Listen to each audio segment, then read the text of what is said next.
MP के बिना से विधायक निर्मला सप्रे की बड़ी मुश्किल है। जी हां, हाईकोर्ट ने विधायक निर्मला सप्रे को नोटिस जारी कर दिया है।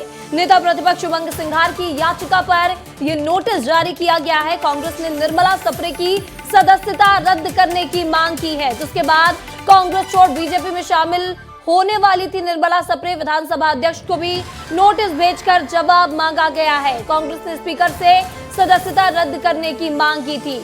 तो बड़ी खबर आपको बता रहे हैं, कांग्रेस छोड़ बीजेपी में शामिल होने वाली थी निर्मला सप्रे, और इसी बीच आपको बता दें नेता प्रतिपक्ष उमंग सिंघार ने याचिका यहां पर दायर की थी और उमंग सिंघार की याचिका पर नोटिस जारी किया गया है। इसमें सुनवाई होनी है। एमपी के बिना से विधायक निर्मला सप्रे की मुश्किलें बढ़ सकती हैं। इस खबर पर ज्यादा जानकारी के साथ हमारे सहयोगी पुनीत विजयवर्गीय हमारे साथ जुड़ चुके हैं। पुनीत, एमपी के बिना से विधायक निर्मला सप्रे जिन्होंने कांग्रेस पार्टी छोड़ दी थी और अभी तक बीजेपी भी ज्वाइन नहीं किया है, अब ऐसे में यहाँ याचिका लगाई गई थी और इस याचिका पर सुनवाई होनी है। बिल्कुल, देखिए बड़ी खबर है निश्चित तौर पर, क्योंकि नोटिस जारी किया है इंदौर हाईकोर्ट ने निर्मला सप्रे को, और अब इस मामले में अगली सुनवाई 19 दिसंबर को भी होनी है। देखिए, नेता प्रतिपक्ष उमंग सिंघार ने पहले विधानसभा अध्यक्ष नरेंद्र तोमर के सामने याचिका प्रस्तुत की थी कि निर्मला सप्रे की विधायकी निरस्त की जाए, सदन से उनकी सदस्यता समाप्त कर दी जाए। लेकिन जब उस पर कोई सुनवाई नहीं हुई तो फिर उमंग सिंघार ने इंदौर हाईकोर्ट की शरण ली और यहाँ पर याचिका दायर की थी। उनकी याचिका पिछले दिनों एक्सेप्ट हो गई थी और अब आज उसमें नोटिस भी जारी हो गए हैं। देखिए, भारतीय संविधान की अनुसूची 10 के पैराग्राफ 2(1) के अनुसार यदि कोई विधायक दल बदल करता है तो उसकी विधानसभा से सदस्यता निरस्त की जानी चाहिए। यदि दल बदल के बाद ऐसे व्यक्ति को विधायक रहना है तो उसे फिर से चुनाव लड़ना पड़ता है।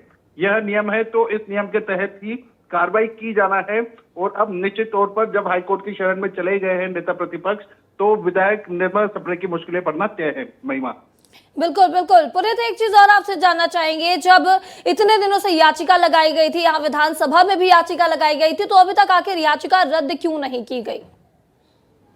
देखिए, विधानसभा से याचिका का सिर्फ एक ही मतलब निकाला जा सकता है महिमा, क्योंकि निर्मला सप्रे ने कांग्रेस छोड़कर भाजपा की सदस्यता तो अभी तक ग्रहण नहीं की है, लेकिन मुख्यमंत्री जी के सामने उन्होंने जरूर कांग्रेस की सदस्यता छोड़ दी थी। तो इसी बात को लेकर संभवतः विधानसभा अध्यक्ष ने अभी तक उनकी सदस्यता बहाल रखी हुई है, उनकी विधायकी खत्म नहीं की है। तो निश्चित तौर पर अब हाईकोर्ट इस पर फैसला लेगा और उनकी मुश्किलें जरूर बढ़ेंगी, क्योंकि निर्मला सप्रे ने कांग्रेस तो छोड़ दी लेकिन बीजेपी भी ज्वाइन नहीं की। तो इस वजह से कांग्रेस तो उनका हाथ अपना खींचेंगे ही, वहीं बीजेपी भी अब लगता नहीं कि उनका सपोर्ट करेंगी, क्योंकि रामनिवास रावत जो कि चुनाव हार चुके हैं अपना, तो कहीं न कहीं निर्मला सप्रे को भी डर है कि वो भी चुनाव न हार दे, शायद इसी वजह से वो बीजेपी ज्वाइन नहीं कर रही। बिल्कुल बिल्कुल पुनीत, और इसी खबर पर हमारे मध्य प्रदेश के ब्यूरो चीफ अंचल शुक्ला जी हमारे साथ जुड़ रहे हैं। अंचल, एमपी से बड़ी खबर निकलकर सामने आ रही है, बीना से विधायक निर्मला सप्रे की मुश्किल बढ़ गई है, क्योंकि हाई कोर्ट ने अब जवाब मांग दिया है और नोटिस जारी कर दिया है। विधानसभा से भी जवाब मांगा गया है कि आखिर जब यहाँ पर जब याचिका लगाई गई और उनकी सदस्यता रद्द करने को कहा गया था, तो आखिर ये सदस्यता रद्द क्यों नहीं की गई? बिल्कुल, देखिए, ये लगातार निर्मला सप्रे से इस तरीके के सवाल किए जा रहे थे। मध्य प्रदेश विधानसभा में उन्होंने आज तक इस्तीफा नहीं दिया है और कांग्रेस से विधायक चुनी गई थी बीना से, और इसके बाद लोकसभा चुनाव में भारतीय जनता पार्टी के साथ मिलकर पूरी कैंपेनिंग इनने करी है। लेकिन अभी तक इन्होंने अपनी प्राथमिक सदस्यता से इस्तीफा नहीं दिया। रामनिवास रावत की बात करें तो विजयपुर सीट में आपने देखा किस तरीके से वो कांग्रेस से विधायक बने थे, फिर भारतीय जनता पार्टी में शामिल हुए, मंत्री भी बनाए गए और उपचुनाव में हार का सामना करना पड़ा। तो ये तमाम तरह की बातें हैं जो कहीं ना कहीं निर्मला सप्रे को डर सता रहा है।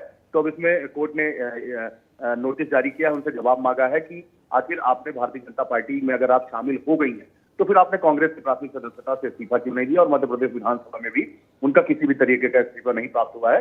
तो अब जबकि इस पूरे मामले पर न्यायालय ने संज्ञान लिया है, तो अब उन्हें कोई ना कोई निर्णय लेना पड़ेगा। जी बिल्कुल, लेकिन अंचल जी, एक चीज और आपसे जानना चाहेंगे, जिस तरह से विधायकी रद्द करने की याचिका लगाई गई, तो नियम क्या कहते हैं कि जब दूसरी पार्टी से भी सदस्यता यहाँ पर नहीं छोड़ी गई है और दूसरी पार्टी भी ज्वाइन नहीं की गई है, लेकिन पार्टी से निकाल दिया गया है, पार्टी उन्हें बैठाती नहीं है कहीं भी, तो ऐसे में नियम क्या कहते हैं कि क्या विधानसभा की ओर से उनकी जो सदस्यता है वो रद्द नहीं की जा सकती? देखिए, अगर नियम की बात करें तो नियम तो ये है कि जब भारतीय जनता पार्टी में आप शामिल हो गई, हालांकि वो लगातार ये कहती हैं कि मैं भारतीय जनता पार्टी में कभी शामिल नहीं, लेकिन जो भारतीय जनता पार्टी की गतिविधि है उसमें जरूर वो देखी गई, चाहे वो आप लोकसभा का चुनाव देख लीजिए या अन्य कोई जब भी गतिविधि हुई भारतीय जनता पार्टी के कार्यालय में भी वो कई बार मिली। लेकिन वो इस बात पर हमेशा जोर देती है कि मैंने भारतीय जनता पार्टी में शामिल नहीं हुई। लेकिन कांग्रेस ये मानती है कि रामनिवास रावत और निर्मला सप्रे ये अब भारतीय जनता पार्टी में शामिल हो गए हैं, लेकिन उन्होंने इस्तीफा नहीं दिया है। अभी नोटिस देने का अधिकार है विधानसभा को भी, और अब चूंकि पूरा जो मामला है वो न्यायालय में चला गया है, तो न्यायालय इस बात का जब ये जवाब देंगी तो निश्चित रूप से इससे संज्ञान लेगा और कोई ना कोई उचित कदम जरूर उठाएगा। बिल्कुल बिल्कुल अंचल जी, अब न्यायालय की ओर मामला चला गया है, अब न्यायालय की ओर से नोटिस जारी किया गया है। देखते हैं नोटिस में क्या कुछ निकलकर सामने आता है, सुनवाई में क्या कुछ होता है। इस तमाम जानकारी के लिए आपका बहुत बहुत शुक्रिया।